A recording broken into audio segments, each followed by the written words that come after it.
Maria stood at the front desk, her hands clutching her worn-out suitcase, heart sinking as the receptionist coldly turned her away. "We don't have any rooms for you. Try somewhere cheaper." Her throat tightened as she was dismissed, not because she lacked money, but because she wasn't the right kind of guest. What no one knew was that the man watching from behind the desk wasn't just a guest either. He was the CEO of the hotel chain, Undercover, witnessing the very thing that had made Maria feel invisible. Before we begin the story, don't forget to like, share the video, and subscribe to the channel to help us reach 1,000 subscribers soon. Your support is the motivation that drives us to create even more engaging content. Thank you. Maria had always believed in the quiet strength of resilience. It was something she carried with her every day, like the worn leather bag she used to carry her groceries. The one she had bought in a thrift store years ago.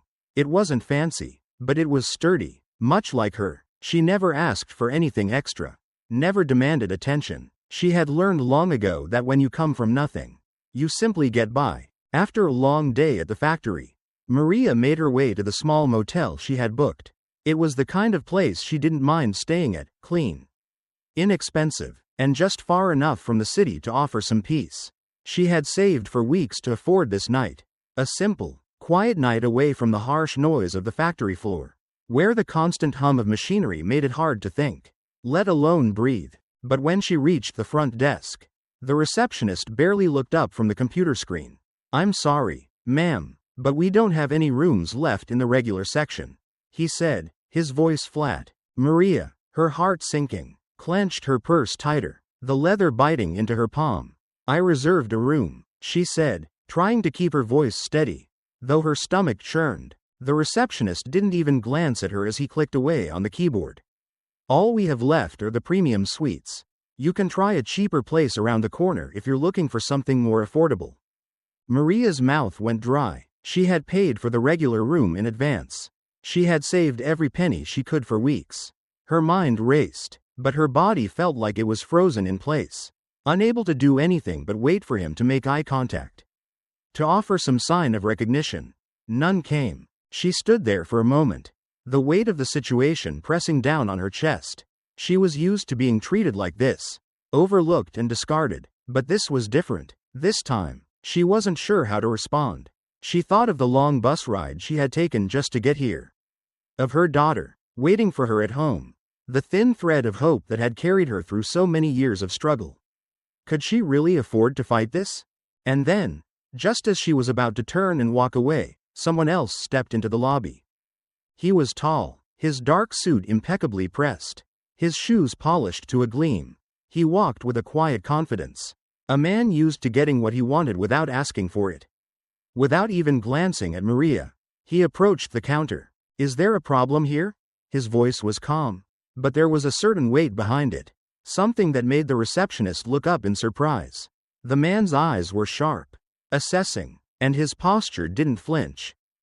No, sir," the receptionist stammered. "I was just telling her that we don't have any rooms left. She can try down the street." The man's gaze flicked toward Maria, and for the briefest of moments, their eyes met. Something passed between them, something neither of them could name.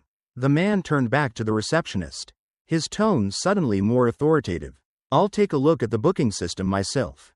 Without another word, he stepped behind the desk and began to sift through the records. Moments later, he turned to Maria, his expression softer now. "You'll be staying in one of the suites on the house," he said, as if this was the most natural thing in the world. Maria blinked, unable to comprehend. "What?" The man smiled briefly, but there was no amusement in it. "You've had a long day. You deserve a good night's rest." Before she could protest, the receptionist handed her a key card and nodded awkwardly. The man was already walking toward the door, as though this moment were nothing more than a small transaction. But to Maria, it felt like something else. Like a sign, a flicker of something good, something beyond the narrow walls of her daily grind. As she made her way to the suite, Maria's hands trembled slightly, and she couldn't shake the nagging feeling that this wasn't the end of it. This wasn't some simple act of kindness, it was a reminder that people like her, people who didn't belong, were invisible, unless someone like this man decided they mattered. She had barely entered the room when the weight of the situation hit her. She was alone. Alone with her thoughts, her memories, and a growing realization that the world she lived in wasn't as simple as it seemed. She had been given a gift. Yes, but in that gift, Maria could feel a bitter undercurrent, the injustice of it all. Noi Dung Chuang 1 Quang 4.000 Key 2. Van Fong Doi Thuong. Cam Suk. Maria stood at the door of the suite, the golden key card in her trembling hand. The quiet click of the door unlocking echoed in the stillness. Almost too loud. She hesitated for a moment, her breath shallow, unsure if she was dreaming. This wasn't her world, not the world of opulence and ease she was suddenly thrown into. She stepped inside, her eyes scanning the room. Its soft lighting, the plush carpet, the luxurious furniture that looked too expensive for someone like her. It felt like a mistake, like she didn't belong. But then, she forced herself to take a deep breath. This room, this night, it was her doing. The small victory of having worked hard for something. Even if it wasn't her choice to ask for it. She hadn't even asked for a suite. But here she was. For a moment, she let herself settle into the quiet. The sounds of the city outside felt muffled from this vantage point. Like the world had been swallowed up by the weight of the room's tranquility. She sank into the armchair, her hands still tight around the leather of her purse. It wasn't just the luxury of the suite that overwhelmed her. It was the realization that the treatment she'd received at the hands of the receptionist wasn't some mistake. It wasn't just bad luck. It was real. It was a system that saw people like her and decided she didn't matter. Her mind kept wandering back to the earlier moment in the lobby, the dismissive tone. The sneer in the receptionist's voice. You should try somewhere cheaper. His words echoed in her head like a wound that wouldn't heal. She had heard it before, over and over, but it had never felt this real. She had tried to brush it off, to tell herself that it wasn't a big deal, that it didn't matter, but deep down, she knew it did. She had felt it in his eyes, in the way he hadn't even looked at her like a person. She was nothing to him, just another face to ignore, another story to overlook. She wondered then if that was all she ever was. Something to be passed over. Something that didn't matter. She couldn't let it go. Maria stood up from the chair and walked toward the window, staring out at the city lights below. It was a familiar view. But tonight, it felt distant, foreign. She thought about her daughter, at home alone, waiting for her to return. She thought about the long hours, the early mornings, the nights spent wondering if it would ever get easier. She had struggled her entire life, never asking for help. But here, in this moment, she realized that the fight wasn't over. It wasn't even close. Her gaze fell to the desk beside the window, where a small card was placed on top of a folded towel. She picked it up. It was from the man, the CEO, the one who had stepped in. The words on the card were simple. Thank you for choosing us. If you need anything, don't hesitate to ask. It didn't feel like much, but in some strange way, it was the first time anyone had acknowledged her as more than a servant. A small, subtle act, but it was more than she had ever gotten from people like the receptionist. She could feel the tug of something inside her, a feeling she hadn't allowed herself to acknowledge before, a need to do more, to stand up, for herself, for her daughter, for everyone who had been silenced by people who thought they knew better. The thought struck her hard. Maybe it was time to stop accepting the scraps thrown her way. Maybe it was time to speak up. But fear gripped her heart. She wasn't someone who rocked the boat. She had always kept her head down, always tried to be invisible. Just another worker in a long line of people who made the world run. But the truth hung heavy in the air, as thick as the silence in the room. She thought of the receptionist again, the way he had looked at her, and her stomach turned. It was wrong, all of it, and as much as she wanted to ignore it, as much as she wanted to believe it wasn't her problem, it was. She couldn't stay quiet anymore. She turned away from the window and headed toward the bathroom, her mind swirling. She had made it this far, hadn't she? She had come to the city looking for a better life, for her daughter's future. This wasn't supposed to be how things were supposed to turn out. She wasn't going to let it end like this. Maria looked at her reflection in the mirror. The woman staring back at her was someone she didn't recognize. There was strength in her face, but it was buried beneath layers of doubt and fear.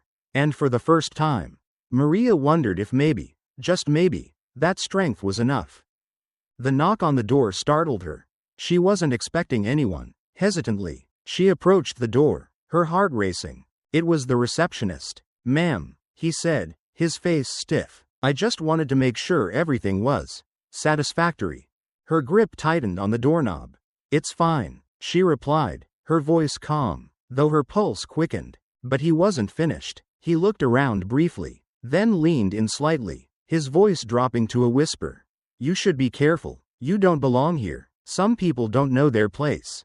The words stung, but Maria didn't flinch. She stared back at him, her chest tightening. "I know exactly where I belong," she said softly, "and it's not under your thumb."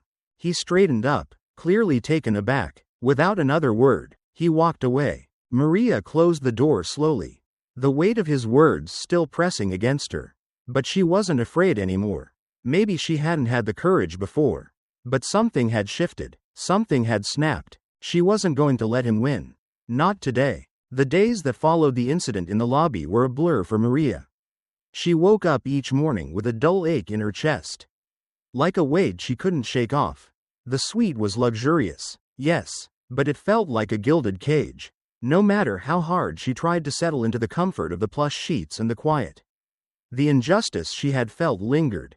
It was a presence, like a shadow that hovered at the edge of every moment, impossible to ignore. She spent her mornings walking around the neighborhood, pretending that she belonged in this world, even though she knew deep down that she didn't. The walls of the house she'd built in her mind to shield herself from the world were starting to crumble. And every step she took outside seemed to make it more fragile. When she returned to the hotel after another restless walk, the receptionist didn't even glance up. His indifference was more than she could bear. As she passed the front desk, she could feel the eyes of the other customers on her. And it wasn't just the receptionist's coldness she was feeling anymore. There was something else, something colder. A silent judgment, a look that said, "You don't belong here." Maria couldn't help but wonder if the others in the lobby saw her the same way the receptionist did. Were they judging her, too? Was her presence an inconvenience to them? A reminder of a system they didn't want to acknowledge? The subtle glances, the turned-away faces, the hurried steps away from her path, they all felt like tiny pinpricks of exclusion. Too small to complain about but too sharp to ignore. She tried to shake it off, as she always did. "It's just in your head," she told herself. "You've worked too hard to let this get to you." But the weight of it was harder to ignore each day. Maria found herself slipping into a familiar routine. She would check out the local shops, sit in the park, and watch the people around her. There was something peaceful about observing others going about their day, something that allowed her to momentarily forget the gnawing sense of injustice. But as the days passed, it grew harder to pretend she wasn't bothered by it all. She had to face the truth. She was tired. Tired of trying to fit into a world that didn't want her. Tired of pretending that it didn't hurt. Maybe it was easier just to pack her things and leave. Go back to the factory. Go back to the life that was safe. Even if it meant going back to the silence of being unseen. But that was not the person she was anymore. She had to remind herself of that. She had to remember the woman who had stood up for what she believed in. Who had walked miles just to get here. And yet, she stood there, the weight of her past clinging to her like the heavy fog of the morning. What if she was wrong? What if she had misjudged the situation? Just as she was about to turn away, to give up and retreat into her small, quiet life, a voice interrupted her thoughts. "I saw what happened." Maria looked up, startled. It was a man she hadn't noticed before. He was sitting a few chairs down, reading a newspaper, but there was something in the way he spoke, his tone low and almost apologetic, that made her pause. "Excuse me?" she asked, her voice cautious. "I saw the way they treated you," he said quietly, "and I don't think it's right. No one should be treated like that." Maria stood there, unsure of how to respond. His words were kind, but they were also a challenge. How did he see me? How did he know what had happened? He lowered his newspaper and glanced around, making sure no one was paying attention. I've been here for a while. I've seen it before. You know, people like us, we get treated like we don't matter." He paused, his eyes locking onto hers. "But you do matter. You're more than what they see." Maria felt a lump rise in her throat. It was hard to breathe for a moment. the unexpected kindness weighing on her chest. Does he mean it? Thank you, she said quietly, though she didn't know if it was for him or for herself. I wasn't sure if it was just me. He shook his head, the corners of his mouth tightening slightly as though the thought of what had happened made him angry. 2. It's not just you, it's the system, and it's wrong. But sometimes people don't want to see it. They don't want to hear it. Maria nodded slowly, feeling a warmth stir inside her, a spark that she hadn't realized she had lost. For the first time in a while, she felt like someone saw her for who she truly was. Not the invisible worker who walked through life unnoticed, but someone who mattered, someone worthy of respect. I've been where you are, the man continued, his voice quiet but firm. And if you're ever in need of someone to speak up for you, I'll be there. Maria didn't know what to say. All she could do was nod again, trying to keep the tears from welling up in her eyes. She had always been taught to keep her emotions to herself, to hide them in the depths where no one could see. But something about this moment, this quiet, unexpected support, felt like a crack in her armor. For the first time in a long time, Maria didn't feel so alone. The man gave her a slight smile and returned to his newspaper, leaving Maria standing there, her heart pounding in her chest. For the first time, she wasn't sure if it was fear or something else, hope. Maybe, a glimmer of what could be. As she turned to leave, the receptionist's cold gaze met hers. But it didn't feel quite as sharp as it had before. It was still there. Of course, nothing had changed. But now, Maria knew something that he didn't. She wasn't going to let anyone, define who she was. And for the first time, Maria wondered what would happen if she stopped running. Maria woke to the quiet hum of the city outside her window. The morning sunlight filtered through the blinds, casting soft shadows across the room. For a brief moment, she felt at peace. She had allowed herself to believe that perhaps the worst was behind her. The luxury of the sweet, though fleeting, had offered a kind of solace. But peace, as Maria knew all too well, was often short-lived. As she moved through the room, tidying up the remnants of the previous night, something caught her eye. It was a report, left forgotten on the desk beside a stack of unused brochures about local attractions. At first, she dismissed it as another piece of misplaced paperwork. But then she saw the title, Guest Interaction Review, and something stirred in her. Curiosity piqued. Maria picked up the report. She skimmed through the first few pages, not fully understanding the technical language. But something about it felt wrong. There were numbers, names, and statements all outlining guest experiences. But it wasn't until she turned the page that her heart skipped a beat. One column listed racial and national origin demographics with notes about the preferences of high-tier guests. Underneath, there was a segment about the better guests who paid top dollar for premium services. With a small annotation, prefer to avoid non-American clientele when possible. The words jumped off the page, sharp and damning. Maria's hands shook as she flipped through more pages. The evidence of systemic discrimination laid out in black and white. Her mind raced. Was this what she had felt in the lobby?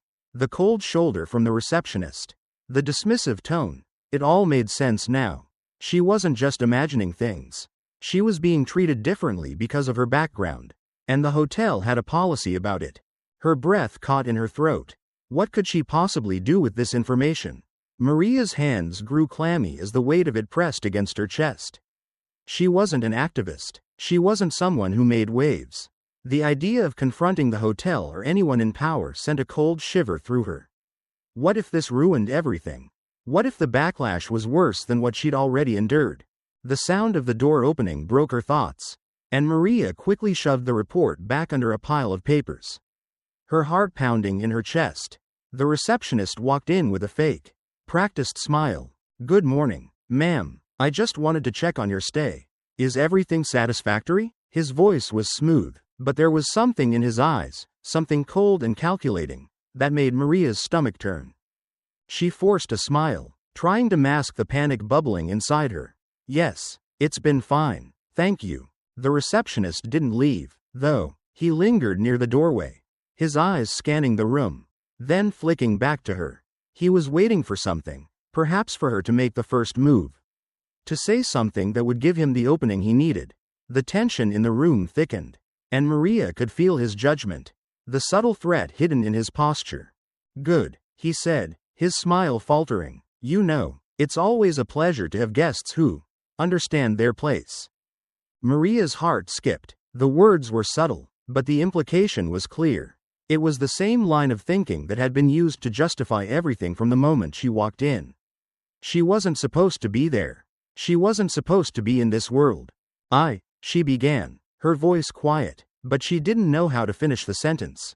She wanted to ask him about the report, about everything she had just read, but the fear of what would happen if she did was enough to stop her. "I'd advise you to be careful," he added, his tone softer now, more menacing. "Things could get difficult if you don't." She nodded, not trusting herself to say anything more. The door clicked shut behind him, and she was left standing alone in the suite. Maria's mind swirled with the weight of it all. He knew she had seen something, and he was warning her. And yet, despite the fear in her chest, she couldn't help but feel a flicker of something else, something she hadn't felt in a long time: defiance. This wasn't just about a bad experience in a hotel anymore. This was about something bigger, something that affected people like her every day, every single day, across the city, the country, the world. But how could she, one person, do anything to change it? Maria felt the walls close in on her, the isolation of it all pressing against her ribs. For a moment, she considered leaving, turning her back on this, walking away. She was just one person, and this was too big. But then she remembered the man who had spoken to her the other day. He had seen the injustice. He had acknowledged it. She wasn't alone in this fight. And maybe, just maybe, neither was she powerless. Maria walked back to the desk, her heart heavy, but her mind clearer now. The spark had been lit. She had seen the truth, and she couldn't turn away. Not now. The question was, what was she going to do about it? Maria sat on the edge of the plush armchair in the suite, the flickering lights of the city outside casting long shadows across the room. She hadn't realized how much time had passed since her discovery of the report, the one that had detailed the systemic discrimination at the hotel. It felt like the whole world was closing in on her. She had tried to tell herself that everything would be fine, that she could continue to go about her days, keep her head down, and let the storm pass. But with each passing hour, it felt harder to ignore the growing weight of the truth. The knowledge that the injustice she had felt for days was not a figment of her imagination but a real, palpable thing. The receptionist, the management, this wasn't just an isolated incident. This was part of a larger system, and Maria had seen it firsthand. She had hoped to move on, to forget about it, but something kept pulling her back. The fact that someone, anyone, would dare to treat her like this just because of where she came from. The color of her skin, the name on her identification, it felt like a betrayal she couldn't simply forget. Just when she thought she might crumble under the weight of it all, something unexpected happened. The knock on the door was soft but insistent. Maria froze for a moment, wondering if she had imagined it. But then she heard it again, a brief, familiar tap. She opened the door cautiously, her heart beating faster than it should. Standing there was a man she didn't recognize at first. But then his face clicked in her memory. He had been one of the guests at the hotel, the one who had been in the lobby that day, sitting quietly by the corner, watching the exchange between her and the receptionist. His name was Thomas. She remembered now. Thomas Stevens, a prominent local attorney known for his work with civil rights cases. She had seen him around a few times, but they had never spoken directly. "I know who you are," he said quietly, his voice low but firm, almost as if he were afraid to speak too loudly in the quiet hallway. "I saw what happened that day." Maria felt her breath catch in her throat. "You saw?" He nodded, his eyes dark with understanding. "I didn't realize who you were at the time, but I could see it. The way they treated you. The way they treated people like you." His voice trailed off for a moment, and he stepped inside without waiting for an invitation. Maria stepped back to let him in, her mind racing. I didn't know what to do," she said, her words coming out in a rush. "I didn't know if I was just overreacting. I didn't want to make it a bigger issue than it already was." "I understand," Thomas replied, his tone gentle but resolute. "But this isn't something that can be ignored." "Maria, Not anymore. He paused, his eyes meeting hers, and there was something deeply reassuring about the look he gave her. I'm the one who alerted the CEO about what's been going on here. It's not just you, Maria. This is a pattern. She blinked, surprised. You did? He nodded, walking over to the desk where Maria had left the report she'd discovered earlier. I've been gathering evidence for a while. I've seen enough to know this isn't an isolated case. This is systemic. It needs to be addressed. He reached into his coat pocket and pulled out a small flash drive. I have video footage, security camera footage, from right here in this hotel, where the receptionist is seen turning away people like you. Like others. It's all there. Maria's stomach twisted. This wasn't just hearsay or suspicion anymore. This was real. This was proof. Why? Why are you doing this? Maria asked, her voice trembling with a mixture of gratitude and disbelief. Why help me? Thomas smiled softly, his expression full of quiet conviction. Because this is bigger than just you. Maria, it's bigger than just one incident or one person. This kind of thing has been going on for far too long. And it needs to stop. I'm in a position to do something about it. And I'm not going to let it slide. Not now. Not after what I've seen. Maria stared at the flash drive in his hand, the weight of his words sinking in. She had always thought of herself as small, insignificant in the grand scheme of things. But standing here now, with Thomas by her side, it felt different. For the first time, she felt like she wasn't alone. That maybe, just maybe, she could do something about it. He continued, his voice firm with determination. I'm going to take this to the authorities. And I'm not going to back down. But I need you to come forward.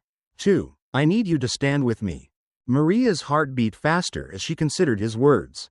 The fear that had kept her quiet for so long was still there, lurking in the background, but it was fading, replaced by something new, a spark of hope, a flicker of courage she didn't know she had. I don't know what will happen, she said slowly, the weight of the decision settling over her. I don't know if I'm ready for this. Thomas placed a hand on her shoulder, steadying her. You're stronger than you think. And sometimes, being brave isn't about knowing exactly what will happen. It's about doing what's right, even when it's hard. She swallowed, her voice barely a whisper. What if it all falls apart? What if it's worse than I imagine? Thomas smiled again, this time with a bit of warmth. Then we face it together. But I promise you, Maria, you're not the only one who feels this way. People are starting to notice. And when enough people notice, things change. Maria took a deep breath. For the first time in what felt like forever, she felt something stir inside her, a quiet resolve. She wasn't going to let this go. Not this time. I'll do it, she said, her voice steady now, stronger than it had ever been. I'll stand with you. Thomas nodded, a small, knowing smile on his lips. Good. It's time we make some noise. Outside, the world continued, unaware of the quiet revolution taking place in the heart of one small hotel room. But Maria knew, deep down, that this was only the beginning. Maria stood in front of the hotel's grand conference room, feeling a knot twist in her stomach. The room was filled with murmurs from the gathered crowd, hotel guests, staff, and reporters who had heard about the brewing scandal and wanted to witness it firsthand. She was about to confront the very people who had made her feel invisible, less than human, and now, she had to do it in front of them, under the harsh glare of public scrutiny. The doors opened, and the CEO of the hotel chain, Jonathan Mallory, walked in, his tailored suit crisp and perfectly pressed. He was everything Maria wasn't, confident, powerful, and seemingly unshaken by the storm surrounding him.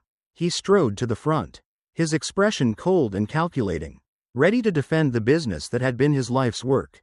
Ladies and gentlemen, he began, his voice deep and smooth. We pride ourselves on offering the finest service to all of our guests, regardless of their background, nationality, or appearance. Any claim to the contrary is nothing short of a misunderstanding. Maria's throat tightened. She had to swallow hard to push down the wave of nausea threatening to rise in her chest. The evidence was there, videos, witnesses, and documentation. It wasn't a misunderstanding. But as the words left Jonathan's lips, Maria realized that his confidence wasn't rooted in truth, but in the belief that he could make people believe anything. Her heart raced as she stepped forward, The floor felt colder under her feet, and her palms began to sweat. Maria knew she had to speak, to tell the world what she had seen and felt. But the fear of retaliation lingered. Could she really stand here and face them? Could she speak the truth when everything inside her screamed for her to run away? To protect herself from whatever came next? Jonathan's eyes flicked to her, and for a moment, she saw something. Something almost imperceptible but sharp. A flicker of something threatening. His gaze was calculating, as if he was weighing her worth, deciding how much of her he could silence. But Maria wasn't about to back down now.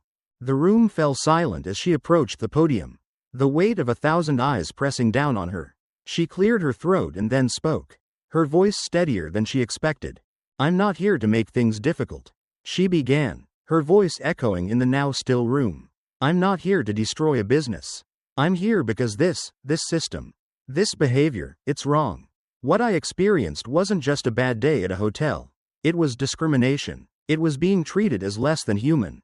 Jonathan's smile never wavered, but there was a hardness in his eyes now. He was not used to being challenged. "Maria," he said, his voice dripping with condescension, "I understand you're upset, but surely you can see that this is a misunderstanding. You've been here for a short time. This is simply how we run things. It's nothing personal." Maria's breath hitched in her throat. Nothing personal? She could feel the sting of the words like a slap across her face. He was dismissing her pain, reducing it to a mere inconvenience. But it wasn't just her pain. It was the pain of countless others who had been brushed aside, ignored, and belittled simply because they didn't fit into the neat, controlled world Jonathan was trying to protect. "I know what I saw," she said, her voice trembling slightly but gaining strength as she spoke. "I have the proof. And it's not just me. There are other people who have been treated the same way. You can call it a misunderstanding. But when people start getting hurt, it's no longer just a mistake. It's a pattern." She paused, letting her words sink in. The room was dead silent, the tension so thick it felt like you could cut it with a knife. Then, just as Maria thought she might be swallowed whole by the fear and the weight of the moment, Thomas Stevens, her unexpected ally, the lawyer, stepped into the room, holding a small file in his hand. His presence was a calm that cut through the rising storm. He walked confidently up to the podium, his voice clear and unwavering. "This is no misunderstanding, Mr. Mallory," he said, turning to face the CEO. "This is evidence of systemic discrimination that has been quietly allowed to fester in your business for far too long. We have video footage, we have statements from other guests, and it's all recorded. All of it." Maria's heart lifted slightly, the evidence she had been longing for now standing firmly before her. There was no denying it now. There was no hiding from the truth.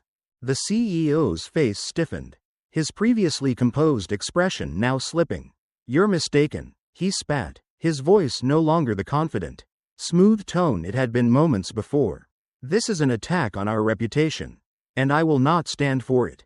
Maria could feel the shift in the air. The crowd, once passive, now seemed to lean forward, sensing that something significant was happening. The pieces were falling into place. But then, just as Maria thought she might be winning, something unexpected happened. The receptionist, who had been a passive figure in the background, stepped forward.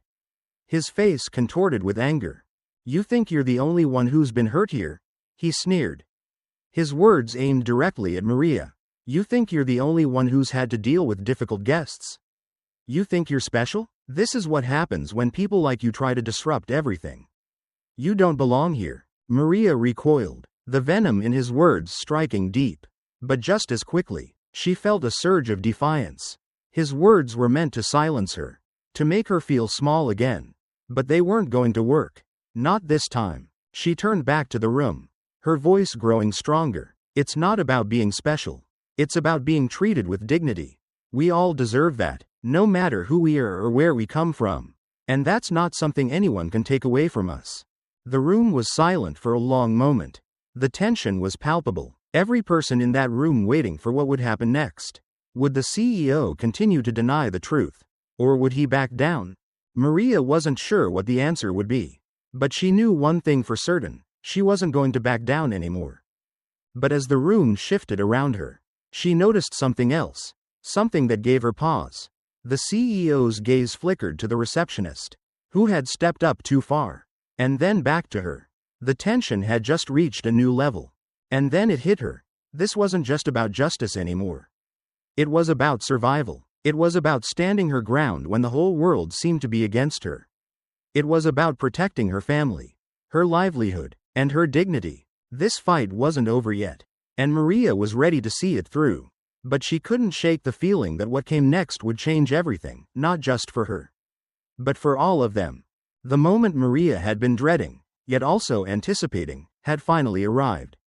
The evidence was now undeniable. The videos from the security cameras, showing the blatant disregard for her dignity, flashed across every screen in the conference room. The voices of other guests who had witnessed the discrimination firsthand, rang out loud and clear. The press, once silent, had now taken up the mantle of truth tellers. And soon, the local news was filled with headlines that left no room for doubt. It had taken everything she had not to shrink away, to look down, to retreat into the quiet space she had inhabited for so long. But this wasn't just about her anymore. It was about everyone who had ever been overlooked, mistreated, or ignored because they didn't fit into someone else's idea of acceptable. It was about the silent suffering that so many carried but were too afraid to voice. Maria stood tall, her chest rising and falling with the weight of what was happening. But it was no longer a weight of shame. It was the weight of truth. The CEO, Jonathan Mallory, stood rigidly at the front of the room. His face had gone pale, the facade of control cracking before everyone's eyes. He had expected to quell the storm, to use his influence and charm to turn the situation back in his favor. But now, the truth was laid bare, and there was no hiding it. Jonathan cleared his throat, his voice strained as he addressed the room. This is a mistake, he muttered, as if trying to convince not only the room but himself. We have always prided ourselves on providing excellent service. The claims being made here are unfounded. Maria felt her heart race as she looked around at the people in the room. There were no gasps, no murmurs of disbelief. There was just a heavy silence. The kind of silence that spoke louder than any words could. The camera feed continued to roll, showing Jonathan and his staff, their behavior so apparent now, it could no longer be denied. The eyes of everyone in the room, those who had been complicit in the silence, now turned towards him, towards the truth. Those clips, they don't lie. Jonathan, a voice broke through the tense quiet. It was Thomas, the lawyer who had been Maria's unexpected ally. He was a calm force in the storm, standing firm in his belief that justice would find its way to the light. He had gathered the evidence, had fought tirelessly behind the scenes, and now, here he was, the architect of the truth that could not be contained any longer. Maria had always known that Thomas was the one person who would help her stand tall against this. His eyes met hers briefly, and in that look, she saw something she hadn't realized she needed: reassurance. As the evidence continued to unfold, the room became a place where people could no longer turn their heads. No longer could they pretend they didn't see the injustice unfolding in front of them. No longer could they hide behind their indifference. Jonathan's eyes darted around the room, as if searching for someone, anyone, to back him up. But the faces he saw weren't those of his loyal employees or partners. They were the faces of ordinary people, some of whom had shared their own stories, their own hurt, and they were no longer silent. I didn't mean for this to happen, Jonathan muttered, almost as if trying to explain away his actions. I don't know why she took it the way she did. It wasn't personal. Maria couldn't help but shake her head. It wasn't personal? For her, it had been deeply personal. But now, it was bigger than her. It was about every person who had ever been dismissed, belittled, or ignored for simply existing in a world that wasn't made for them. The walls of the conference room, so sterile and cold just moments ago, now felt like they were closing in on Jonathan. The silence had turned from an ally to an enemy, and the weight of his own actions was becoming too heavy to bear. And then, something unexpected happened. One by one, the employees who had been complicit in the mistreatment stepped forward, not in defense of the CEO, but in acknowledgement of the truth. A quiet murmur of agreement began to ripple through the room. Small but powerful, one of the hotel's managers, a woman who had worked there for years, spoke up. I'm not proud of what I've seen, she said, her voice wavering, but her words clear. It was wrong. I knew it, and I didn't do anything. I can't stand by anymore. Her words, simple as they were, felt like the breaking of a dam. It wasn't just the guests who had suffered, it was the employees too. And in that moment, Maria realized something. The fight had never been just about one person standing against an institution. It had always been about the ripple effect, about how one voice, no matter how quiet, could create waves that could shift the very ground beneath the feet of those who thought they were untouchable. Jonathan Mallory stood there, speechless. His power, which had once seemed unassailable, now felt fragile. His own employees were turning on him, his once faithful supporters now questioning their loyalty. He could feel it. The cracks in the foundation of his empire were widening, and there was no way to stop it. Maria, however, stood silently. There was no gloating, no satisfaction in her heart. She wasn't interested in seeing Jonathan broken. What mattered was that the truth was out, and the harm he had caused could no longer be ignored. She could have demanded compensation. She could have asked for something more, something that would serve her own interests. But as she stood there, watching the room's dynamic shift, she realized that what she truly wanted was for the people who had been oppressed to never feel that way again.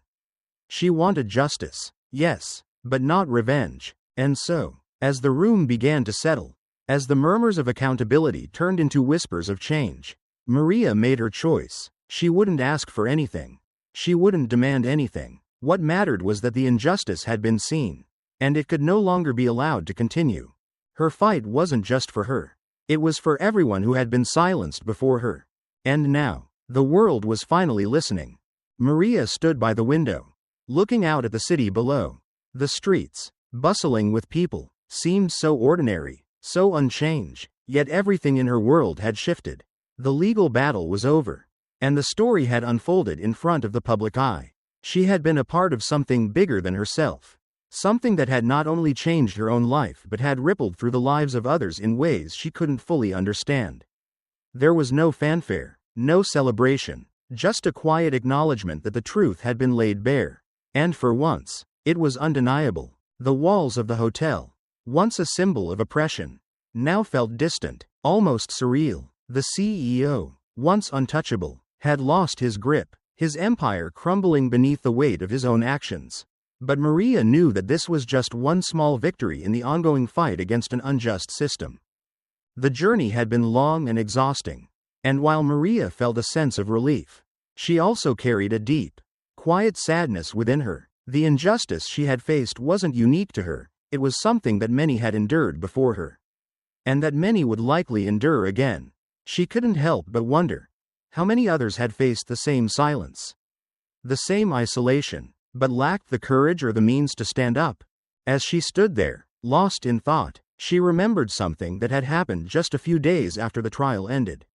A man, an older gentleman who had been a witness to the events in the hotel, approached her. He had been silent during the entire ordeal, unwilling to speak up when he saw Maria being mistreated.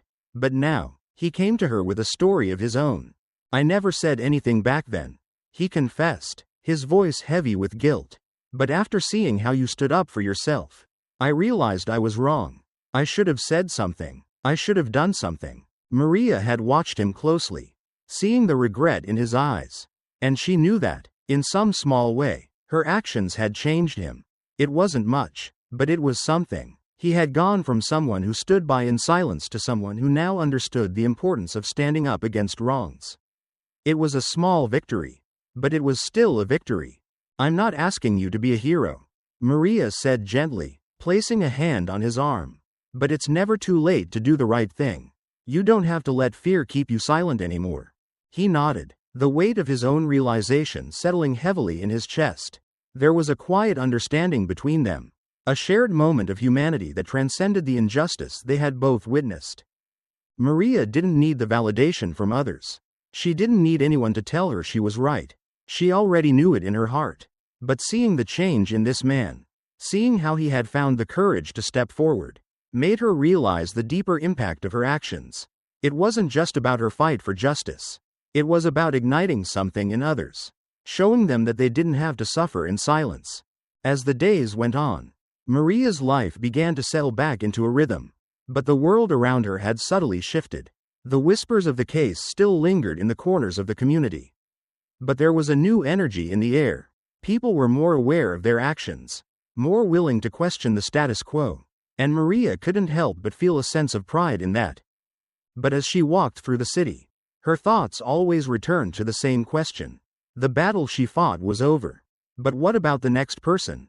What about the thousands of people who were still facing discrimination and injustice every day? Maria had won a small battle. But the war was far from over. She realized that even the smallest victories mattered. But they were only the beginning. She couldn't change the system overnight. But she could continue to speak up, to fight for what was right, and to inspire others to do the same. Would the system ever truly change? Would the voices of the oppressed continue to be heard? Or would they fade into silence again? These questions lingered, unanswered, in the quiet spaces of Maria's mind. She had done what she could. But there was still so much left to be done. She could only hope that the seeds of change she had planted would take root in the hearts of others and grow into something lasting. As she sat back down in her apartment, staring out at the same city she had once felt so disconnected from, Maria realized that she had changed. Too, she was no longer the woman who stood in the shadows, afraid to speak out. She was a woman who had fought for justice and had inspired others to do the same.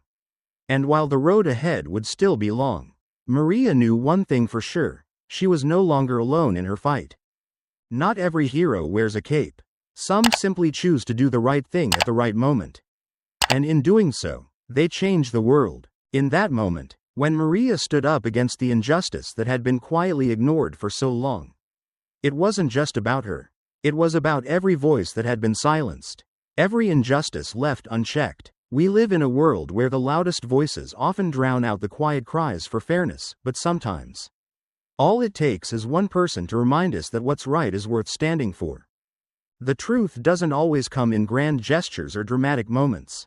Sometimes, it's found in the quiet courage to speak up, even when the world tells you to stay silent. So, ask yourself, how often have you stood by when something felt wrong, thinking it wasn't your place to say anything? And when we choose to remain silent, what price do we all pay? If this story touched something in you, maybe a memory, a question, or even a quiet truth, please subscribe to Undercover Truths to walk with us through more untold journeys. Thank you for watching, and see you in the next story.